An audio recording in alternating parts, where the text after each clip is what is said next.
Hey, ¿qué pasa? Estás escuchando Arte entre Amigos, el podcast en el que dos amigos arquitectos te acercarán un poco más al arte con un toque informal. Para las personas que aman el arte y para las que aún no saben que lo hacen. ¿Te atreves?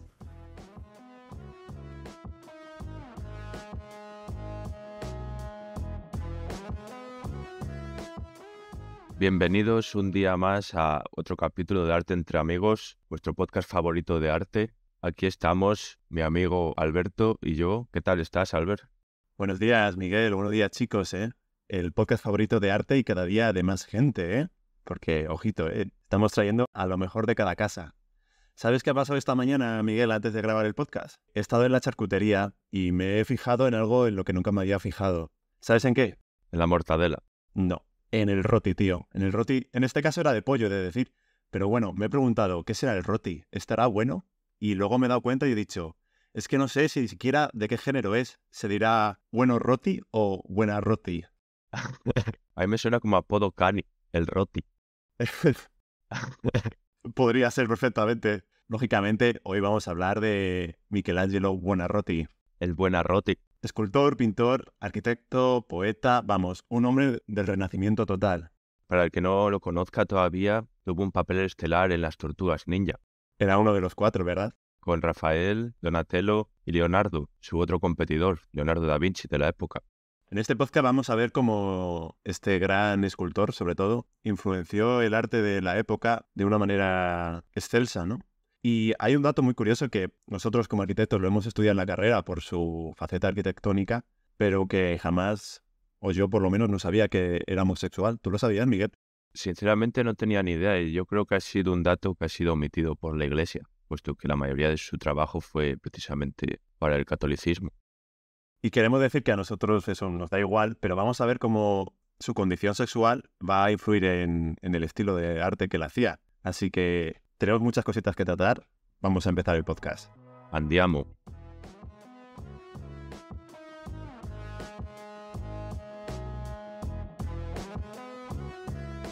Bienvenidos, chicos, chicas, al podcast sobre Miguel Ángel Buonarroti, nacido el 6 de marzo de 1475 en Caprese, Italia. Y como siempre vamos a empezar con su biografía para entender un poco el contexto en el que nació. Y en este caso tenemos la suerte de que hay dos biografías suyas escritas por coetáneos suyos. Una por su amigo Giorgio Vasari, que es una de las obras fundamentales para entender el arte del Renacimiento porque escribió sobre la vida de los arquitectos, pintores y escultores italianos. Y luego otra más dictada por el propio Miguel Ángel, Ascanio Condivi. Y es muy interesante su biografía porque, como siempre, ¿no?, influye en el arte en el que está haciendo.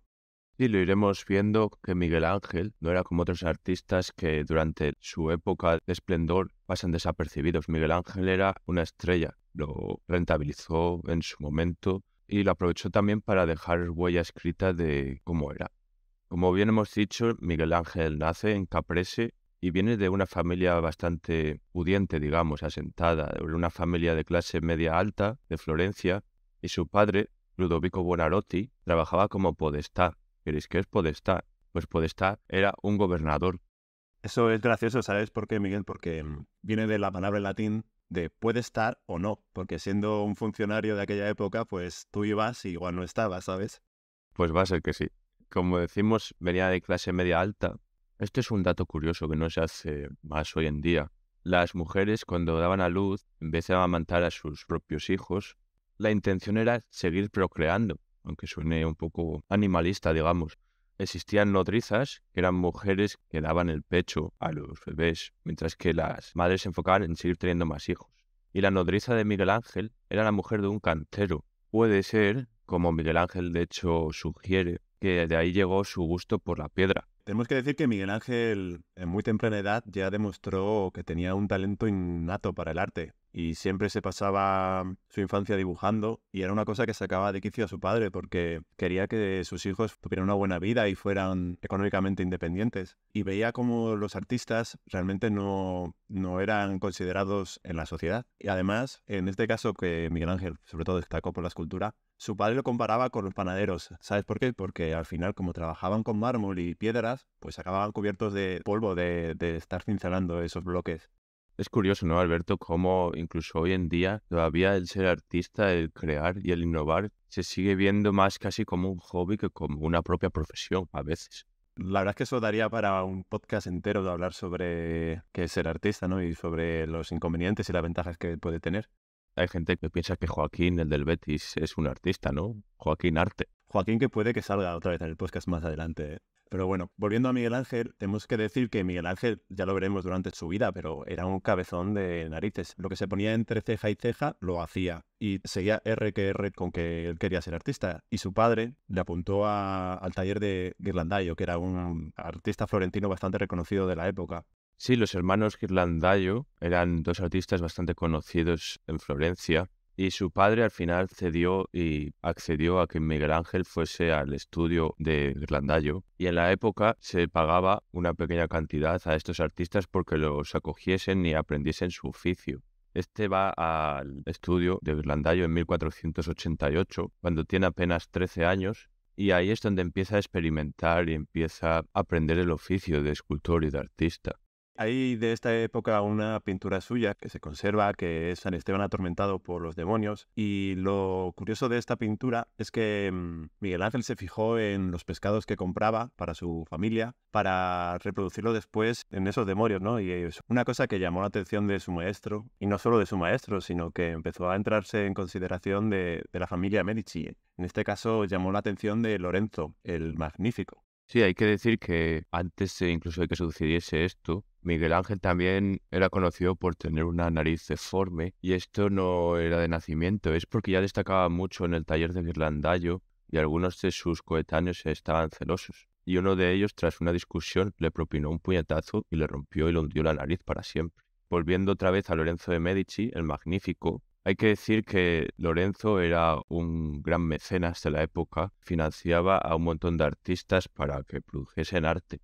Y bueno, antes de nada, Alberto, buscando a Lorenzo de Medici, me llamó bastante la atención que se parece demasiado al príncipe encantador de Shrek. Cuando me lo dijiste, yo también lo busqué y es verdad que es parecido razonable, ¿eh? O sea que puedo decir Lorenzo el Magnífico, aka Príncipe Encantador.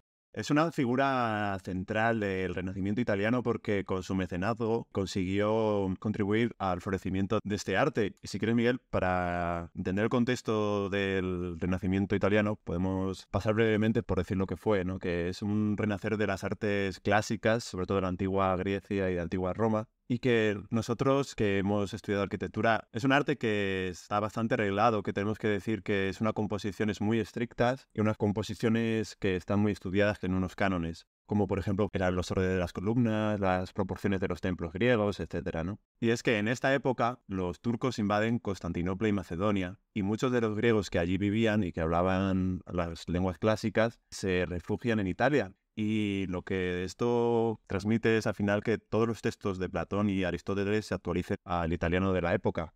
Esto se ve reflejado también en que al emigrar griegos a Italia, se empiezan a encontrar también muchos restos arqueológicos de la época, se empieza a dar valor otra vez al antiguo imperio griego, y esto lo que produce, es curioso, es que se empiezan a realizar falsificaciones de esculturas de la época griega, y se empiezan a dar mucho valor, valían como 3 veces más que las esculturas producidas en la época. Y entre ellos había artistas que lo hacían y uno de ellos era Miguel Ángel.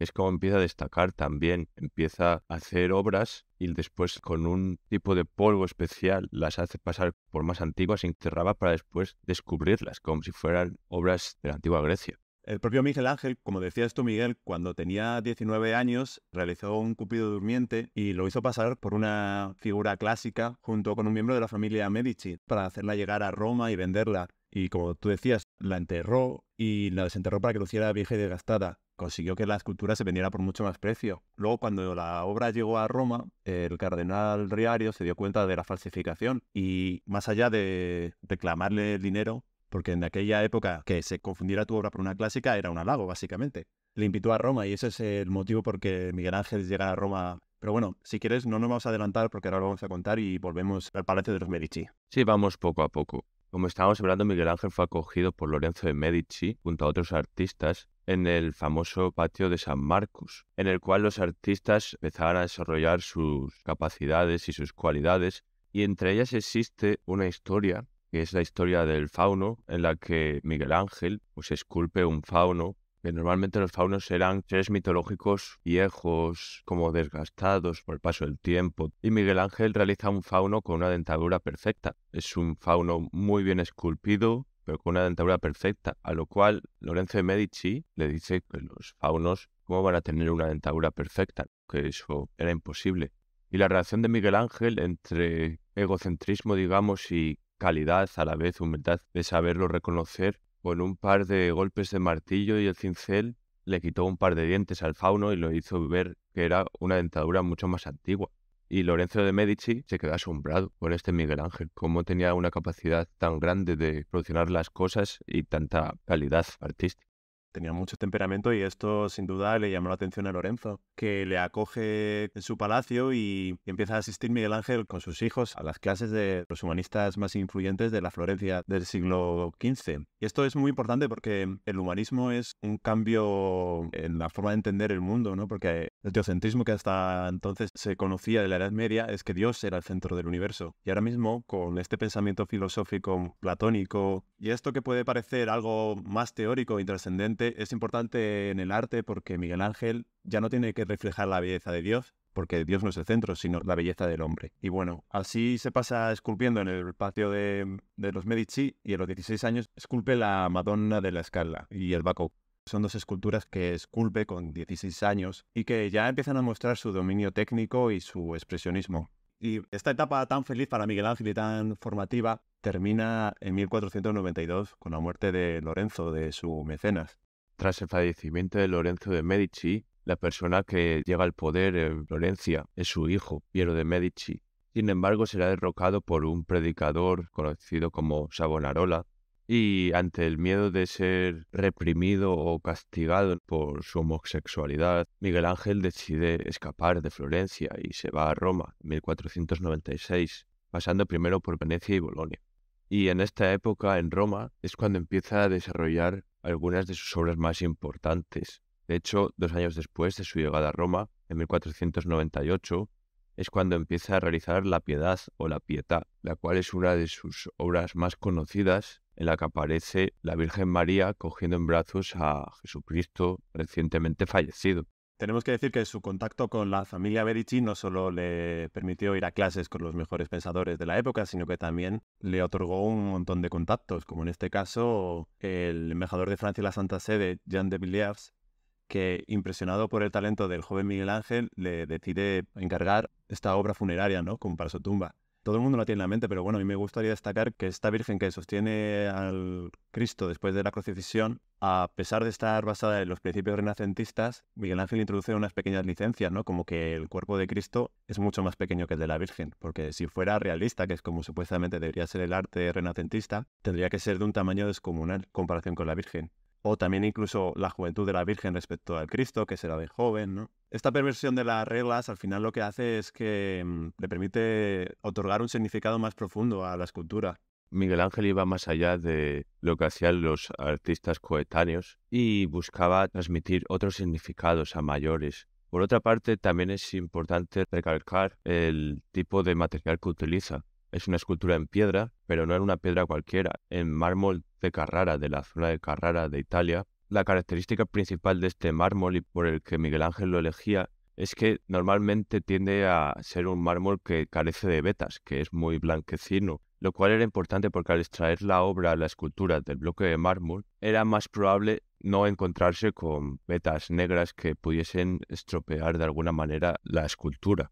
Es una piedra que Miguel Ángel va a utilizar durante toda su vida y como tú bien decías, Miguel, es blanco brillante, pero que también es muy duro y que tiene un grano muy fino, lo que es perfecto para esculpir. Y también resulta que es muy poco poroso, o sea que es resistente a la intemperie. Y también, por qué no decirlo, está la cantera bastante cerca de Florencia, que Miguel Ángel dijo, bueno, cerca de la tierra. Y como curiosidad de esta piedad, tenemos que decir que es la única escultura que Miguel Ángel firmó, que en la banda de la Virgen inscribió su nombre. Es una anécdota bastante graciosa porque Miguel Ángel, después de terminar la obra, paseaba alrededor de ella para ver qué decía la gente. La gente estaba, lógicamente, impresionada. Y todos se preguntaban, ¿quién habrá hecho esta obra? Y Miguel Ángel, harto, pues dijo, mira, voy a poner mi nombre para que todo el mundo me conozca. Y la Piedad, que en un primer momento estuvo en el altar de la Basílica de San Pedro, ahora se encuentra en un lugar mucho más protegido debido a diferentes actos vandálicos. Si continuamos con la obra artística de Miguel Ángel o Miguel Ángelo, llegamos al año 1501 en el que realiza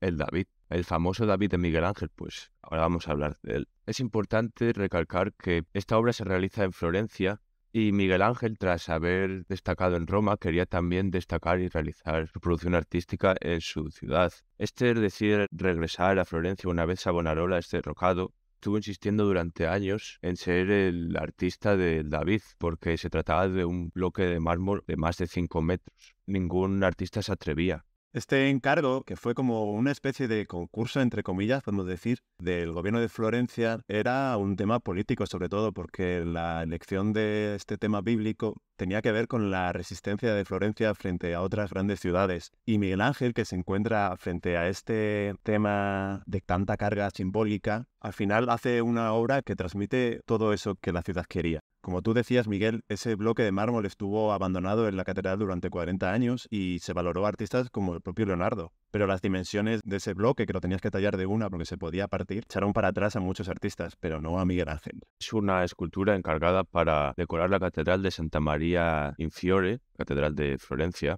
La elección temática es el joven héroe que derrota al gigante Goliat. Este personaje bíblico era el símbolo de la ciudad y quería representar el coraje de Florencia frente a amenazas externas. Otros artistas habían realizado esculturas también del David, representaban el momento de la victoria, ya derrotado Goliat. Sin embargo, el David que realiza Miguel Ángel es un David que se encuentra en el momento previo a la batalla, mostrando concentración, serenidad, tenso, en el que se ven sus músculos, las venas de la mano. La disposición que elige Miguel Ángel para este David, casi un Hércules, ¿no? Se puede comparar más al Hércules clásico que al propio David que había hecho Donatello, por ejemplo, y que Miguel Ángel bien conocía por estar en el Palacio de los Medici, esa escultura de bronce, que también es muy interesante. Y a pesar de estar basado en el tema clásico del héroe griego, tenemos que decir que este David no cumple con los cánones de belleza clásicos, ¿no? De las proporciones de la relación de la cabeza con el cuerpo, porque este David tiene la cabeza desproporcionadamente grande junto con las manos en comparación con su cuerpo. Miguel Ángel quería transmitir que lo importante de esta época era lo que se pensaba y lo que se hacía. Como dato curioso, siguiendo los cánones de belleza, el hombre tendría que estar circuncidado y el pitilín de David no lo está. Bueno, más que nada porque supuestamente era judío David.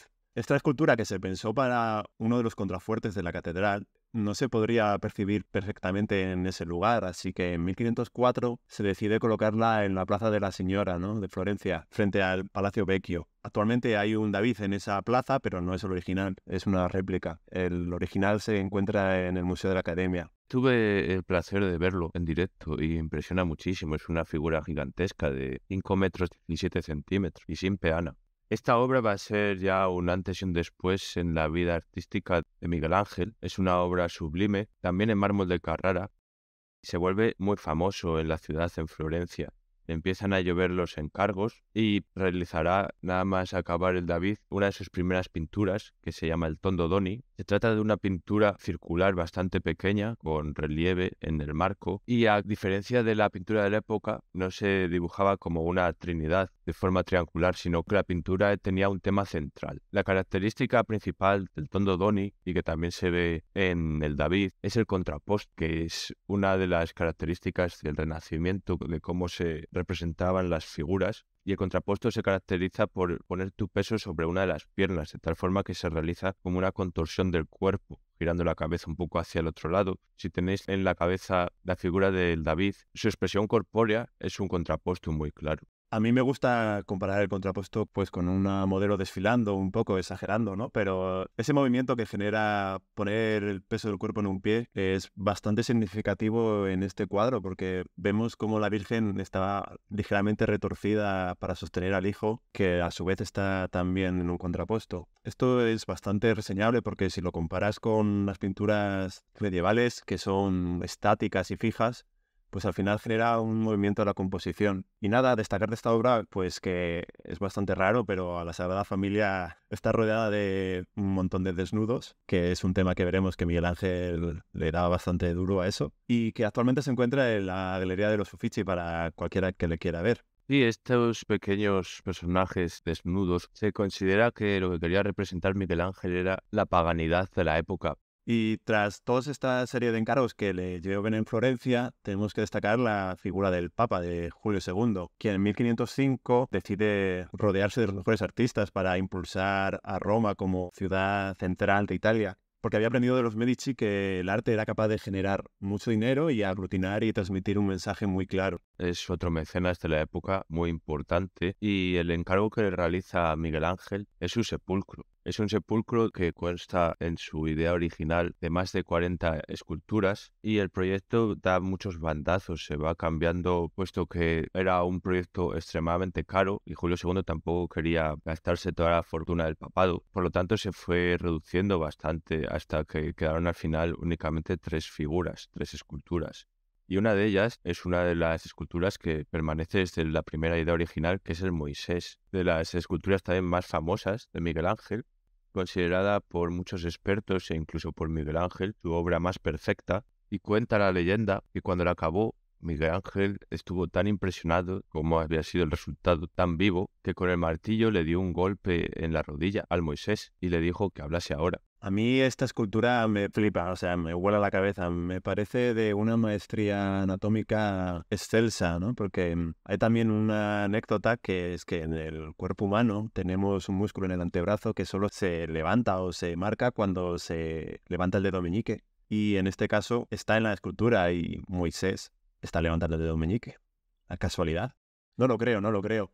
Porque no lo hemos dicho, pero Miguel Ángel en su juventud, supuestamente realizó disecciones en cadáveres humanos porque quería saber de la anatomía humana que había detrás de esa piel, ¿no? Y conocer los músculos y demás. Y respecto al encargo del Papa Julio II, pues sí, era un conjunto de esculturas de 40 esculturas. O sea, imagínate la obra faraónica que era. Miguel Ángel otra vez va a Carrara a encargar los bloques de piedra. Cuando llega a Roma se encuentra que el Papa no se los quiere pagar, que solo lo quiere pagar cuando está terminado. Y con su temperamento agrio, pues Miguel Ángel coge y se vuelve a Florencia, ¿eh? Sí, Miguel Ángel en ese sentido no se cortaba un pelo y de hecho esta discusión produjo varios problemas, puesto que el papado era poderoso y su ejército empezó a conquistar ciudades y bueno, Miguel Ángel estuvo asustado de que hubiera represalias contra él y al final, bueno, hicieron las paces para demostrar que habían enterrado el hacha de guerra. El Papa Julio II encarga la bóveda de la Capilla Sixtina. En 1508 le hace este encargo monumental. ¿Sabes lo que le dijo Miguel Ángel? Julio, no he cogido un lápiz en mi vida. Lo cual no era verdad del todo, porque como hemos visto había pintado ya el Tondodoni, pero había otra pintura más característica, más destacable, que fue la batalla de Cazzina, que se la encarga Florencia para el Palacio Vecchio, y que no llegó a terminar porque, por otras cosas, Papa Julio II le contrató, pero que refleja la maestría de Miguel Ángel componiendo obras pictóricas y que en esta obra también destaca su gusto por las figuras desnudas, que reflejaba su tendencia homosexual, porque vemos en estos escudos masculinos cuerpos musculosos, casi de gimnasio, pero que realmente no son sexuales. Y las figuras femeninas que pinta desnudas también tienen esta complexión atlética casi masculina. Es importante destacar que en la época era muy difícil conseguir cuerpos femeninos, por lo tanto los cuerpos que disecciona Miguel Ángel son masculinos y es como estudia también el cuerpo humano, por lo que si os fijáis un poco cuando realiza los desnudos femeninos tienden a ser cuerpos masculinos a los que añade un par de esferas para representar los senos de la mujer. La bóveda de la Capilla Sixtina, el fresco que pinta, es posiblemente la obra más conocida de Miguel Ángel. Es una obra que le lleva a trabajar en ángulos realmente complicados, en unos escorzos que le causan muchos problemas físicos, tanto de espalda como de cuello. También al estar pintando un fresco en un techo, en una bóveda en este caso, mucha pintura se le caía encima y le produjo problemas oculares, problemas en la córnea. Estuvo trabajando con muchos problemas físicos y durante largos periodos de tiempo. Es una obra que es complejísima de realizar.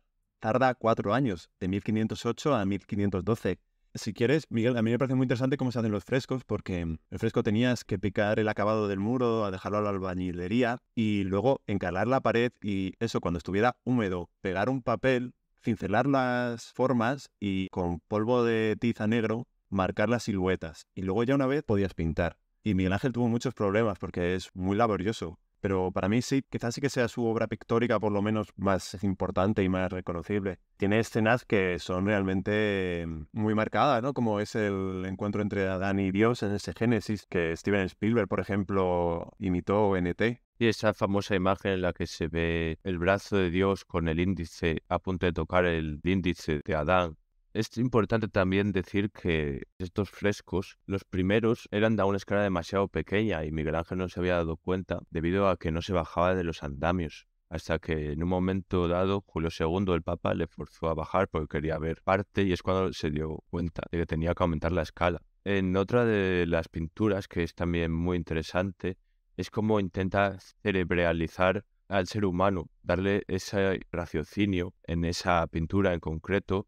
Y Dios se ve envuelto en un halo con los ángeles que escenifica cómo sería la sección del cerebro humano, como el que todo lo sabe. Hay datos curiosos aquí de la Capilla Sistina, como que tú nombrabas, de que pasaba muchas horas en los andamios y que el Papa, que era muy impaciente, también quería ver el resultado de las obras, pero Miguel Ángel, que era muy perfeccionista, no le dejaba subir y de hecho le tiraba hasta los tablones del andamio, en plan de quita, Julio, quita. Cuando ya el Papa le obligó a enseñarle la obra, descubrió lo que dices tú, el error de escala de las figuras, porque como estaba muy alta la cúpula, pues se percibían muy pequeñas. En las últimas que pintó lo corrigió y pintó figuras más grandes, como por ejemplo ese dios mamadísimo separando las aguas de la tierra que sale de culo, que me parece también bastante gracioso, el culo de Dios. Es una de las primeras representaciones de Dios por detrás. En este espacio volvería a trabajar después, una vez que termina esta obra de la Capilla Sistina, cuando en Papa Pablo III, en 1535, le encarga el juicio final. Es un encargo que se realiza 30 años más tarde de la bóveda de la Capilla Sistina y es un encargo para el altar de la capilla por parte de Pablo III. Esta obra se representa la segunda venida de Cristo, en la que Jesucristo separa a los justos de los pecadores. Se puede ver, por ejemplo, en la esquina inferior derecha, cómo se abre una puerta al infierno, cómo desde la esquina inferior izquierda resucitan. Y en el centro aparece la representación de Cristo en la cruz y aparecen varios mártires en los que se describen diferentes martirios que sufrieron, como por ejemplo San Bartolomé sujetando su piel, y en la cual esta piel sale la cara de nuestro personaje de hoy, de Miguel Ángel.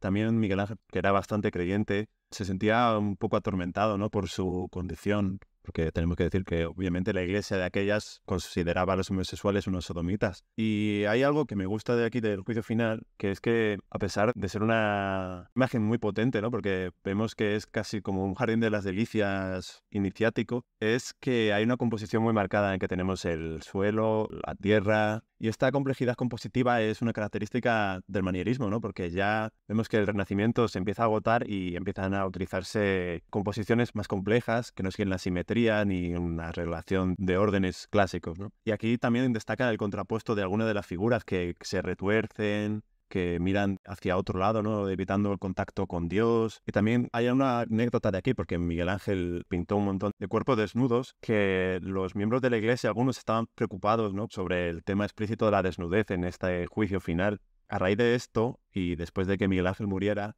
se le encargó a Daniele da Volterra cubrir con paños algunas de las partes de las figuras y le pusieron el sobrenombre de Il Braguetone. Il Braguetone.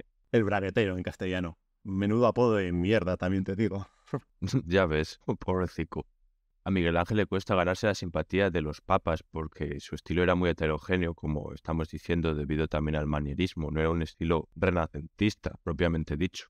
O como Vitruvio, el famoso hombre Vitruvio, pues Vitruvio, el del hombre, le llamaba el decorum, que era el respeto por la tradición. Y pensaréis, vaya máquina el Tito Miguel Ángel, ¿no? Tortuga ninja, pieza de charcutería, escultor, pintor, también era arquitecto, hacía de todo. Y empieza a tener proyectos como la Basílica de San Lorenzo. Un máquina el Miguel Ángel, polifacético a tope. Por los temas que estábamos contando de que había una vuelta retrógrada en el papado, pues Miguel Ángel vuelve a Florencia. Y en este caso es el Papa Clemente VII, que había coincidido con Miguel Ángel en la juventud porque era familia de los Medici. le decide encargar que renueve la fachada de la Basílica de San Lorenzo. Y al principio Miguel Ángel quería hacerlo de mármol de Carrara, pero bueno, tiene unos líos con los mármoles, al final el Papa le carga a otros. Total, que esta obra se paraliza y lo que le hace al final es hacer una sacristía. Y después, tras terminar esta obra, el propio Papa le encarga el diseño de la Biblioteca Laurenciana, también en Florencia. También tiene otros proyectos, como la Plaza del Capitolio en Roma. Es un proyecto urbanístico en el que Miguel Ángel cambia la Piazza del Campidoglio, cambia el diseño de algunos de los edificios que conforman las fachadas de la plaza y realiza una plaza de planta trapezoidal apuntando al Vaticano. Ya no era solamente arquitectura, era urbanismo lo que realizaba. Vamos, que básicamente hacía de todo. Pero hay que destacar por encima de todo la cúpula de la Basílica de San Pedro. Este proyecto que le encarga el Papa básicamente se había salido de madre. Había metido mano muchos arquitectos, muchos artistas y era prácticamente irrealizable las propuestas que había. Y se confía en el buen hacer de Miguel Ángel para que termine de solucionar los problemas que había, que era cubrir el vano central con una cúpula. Aquí vemos cómo Miguel Ángel, a partir de las reglas compositivas del Renacimiento, las modifica y crea esta cúpula que quería ser una de las más grandes de la época y está influenciada por la cúpula que él bien conocía de Santa María en Florencia. Un proyecto que no vio terminar porque falleció. De hecho, no se fiaba mucho de que lo terminaran como él quería porque estaba un poco mosqueado con el papado. Fue finalizado por los ayudantes de Miguel Ángel. Y bueno, una de las características de esta cúpula es que al principio se quería hacer una cúpula similar a la del Panteón, es decir, con un agujero. Sin embargo, esto era prácticamente irrealizable para una bóveda de tales dimensiones. Por lo tanto, se intenta realizar con un encadenado y con diferentes métodos estructurales y se realizan dos cúpulas a falta de una. El proyecto, como lo conocemos actualmente ahora, vemos que no se entiende bien la cúpula como la planteó Miguel Ángel porque se añadieron un par de pórticos a la fachada sur y la propia fachada que diseñó Maderno tapa bastante la cúpula. Y la nueva fachada de Maderno no permite la contemplación que quería Miguel Ángel del hito arquitectónico de la cúpula. Pero bueno, como hemos visto, Miguel Ángel es un maestro tanto en escultura como pintura y además transgresor de la época. Uno de los artistas más completos de la historia, domina 4 de los grandes artes que serían arquitectura, escultura, pintura y también literatura, que no lo hemos dicho, pero también realizaba poemas. A ti, Miguel, y a vosotros también nos lo podéis dejar en los comentarios, ¿qué te gustaba más de Miguel Ángel? ¿Su arquitectura, su pintura o su escultura? A mí me parece que Miguel Ángel, por lo que es más conocido, es por su genialidad en la escultura, pero yo destacaría personalmente su pintura. A mí me parece que lo que hizo en la Capilla Sixtina, un fresco, no es un fresco precisamente pequeño. Es muy grande el fresco de la bóveda y cómo transmite tanto. Me parece que es donde destaca incluso más que con esculturas como la Piedad o el David. Por tu parte. Yo me quedo con la escultura por llevarte la contraria y porque creo que la maestría que consiguió esculpiendo, que parece que las esculturas están vivas, ¿no? Esas venas que se ven, esos músculos perfectos, son de una maestría muy difícil de alcanzar. Influyó terriblemente en artistas como Bernini, que sin Miguel Ángel no se podría entender, y creo que cambió el paradigma de la escultura, sinceramente. Así que escultura a tope. Pues nada, chicos, muchas gracias por escucharnos. Como siempre, seguidnos en Instagram, Spotify, iVoox o incluso YouTube. Y nos vemos en el siguiente capítulo. Y acordaos de darnos 5 estrellas, por favor, y un like. Muchas gracias y nos vemos.